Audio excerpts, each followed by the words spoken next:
জানি না আমার ভিডিওটা তোমরা কয়জন দেখবা, তবে এর আগেও আমি এই ভিডিও এরকম ভিডিও 2-1টা পোস্ট করেছিলাম, কেউ দেখেনি সেইভাবে। সবথেকে বড় কষ্ট লাগে কী বলো তো, আমার নিজের কথা আমি ভাবি না, আমার ছেলেটাকে নিয়ে আমি এই ভাঙা ঘরটায় থাকি। এই ঘরটার অবস্থা যে পরিমাণ খারাপ ধারণার বাইরে। আর আমাদের অর্থনৈতিক অবস্থাটা অতটাও ভালো না যে এই ঘরটা সারাবো। আর সারাবোই বা কী করে, এটা আমরা লোকের বাড়িতে থাকি, আমাদের নিজের বাড়ি না।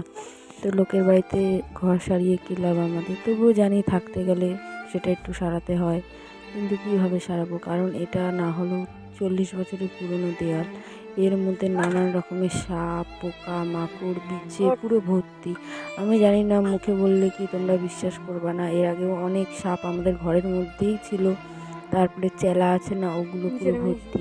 আর দেখো, এটা হচ্ছে আমার ছেলে, কোনো সময় এক জায়গায় থাকে না, বিছনায় রাখলে বিছনায় থাকবে না, ও সারা উঠোন বাড়ি রাত নেই বিরাত নেই ঘুরে বেড়ায়। তো এই জন্য আমার আরও বেশি ভয় লাগে ছেলেটাকে নিয়ে। বেশ কয়েকদিন আগে আমি নিজেই, আমাদের দুয়ারের সামনে সাপ শুয়েছিল, তো ওখানে আমি পা দিতে যাচ্ছিলাম, কিন্তু পা দিতে গিয়েও দিইনি, চেঁচিয়ে উঠে আমি ধাক্কা লেগে আমি পড়ে গেছিলাম। তো তারপরে আমার হাত টাত কেটে গেছিলো। তো দেখো, এইদিকে দেখো আমাদের দেয়ালটার কী অবস্থা, দেয়ালটা খুব খারাপ, চারিদিক দিয়ে এমনভাবে ফেটেছে আর গর্ত হয়ে গেছে ধারণার বাইরে। তো আমি সবাইকে একটা কথাই বলবো, বন্ধুরা প্লিজ আমাকে একটু সাপোর্ট করো, আমার ভিডিওগুলো একটু দেখো, এইটুকুই চাই, আর কিচ্ছু চাই না। কারণ আমি একটা বাচ্চাকে নিয়ে এই ঘরে একা থাকি, আমার খুবই ভয় লাগে, বলে বোঝাতে পারবো না তোমাদের। তোমরা একটু সাপোর্ট করলে হয়তো একটু ভালোভাবে থাকতে পারবো। তো টাটা সবাইকে।